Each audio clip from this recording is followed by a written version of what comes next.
Incremental greetings. Today I want to share with you one little trick that will save you a lot of space in the long run.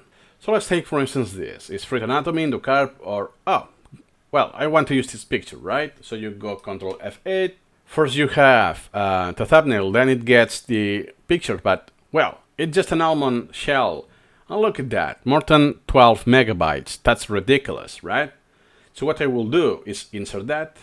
Notice that it takes a while because the picture is quite heavy. Look, it's very tiny. If I apply the template, now it's bigger, but it's an overkill. The resolution I have the picture with, 6000 by 400. It's a huge overkill. So what I can do is reduce the size. So right click, image, and scale. So just off the bat, if I don't change any settings as I have now, look at that. It will be 2 megabytes more or less, 50%. Still huge. 2 megabytes, it's quite a lot for just an almond. It's a big difference, right? And look, if I lower the scale, now it's 500 kilobytes, just 4% of the size. And let's say that you are a purist, you want to keep 100% of the quality. Still 2 megabytes. But look, is that much of a difference? I don't think so. So unless it's very high priority or something very pretty with heavy detail, I will keep using the 80%. Click OK, and here it's telling you the difference from 12 megabytes to just half megabytes. Gotcha. Look at that. I cannot even tell the difference, but it's still 2000 and something by 1000. It's higher than my screen resolution. I cannot see this picture in full resolution in my computer.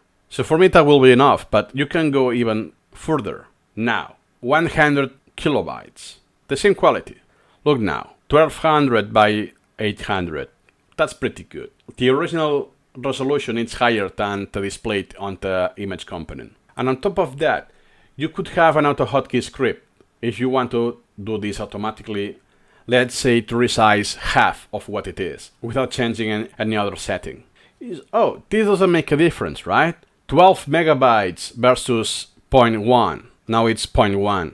So I could have 120 pictures for the size of the original. That's not the edit, right?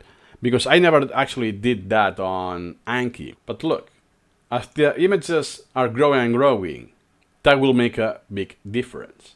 I only do it in the cases that is so obvious as this one. Usually when you are on Wikipedia about art, religion, and this kind of thing, the resolutions are so crazy. And SuperMemo always get maximum, the original. So in those cases, it's good to do this. This is very cumbersome because I have spent minutes on that. But once you know what to do, is right-click, image, scale, lower that, okay. That's it. Couple of seconds. Not a big deal. And on top of that, you can also automate this. Why not doing it?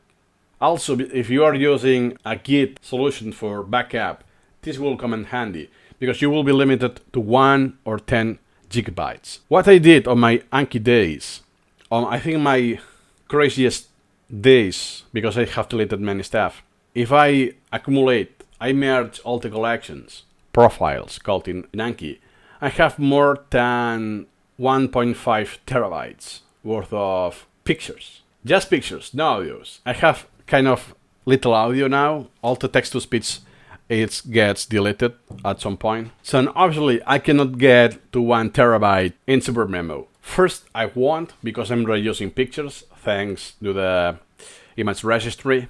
And second, because it's a lot more cumbersome to do backups for that.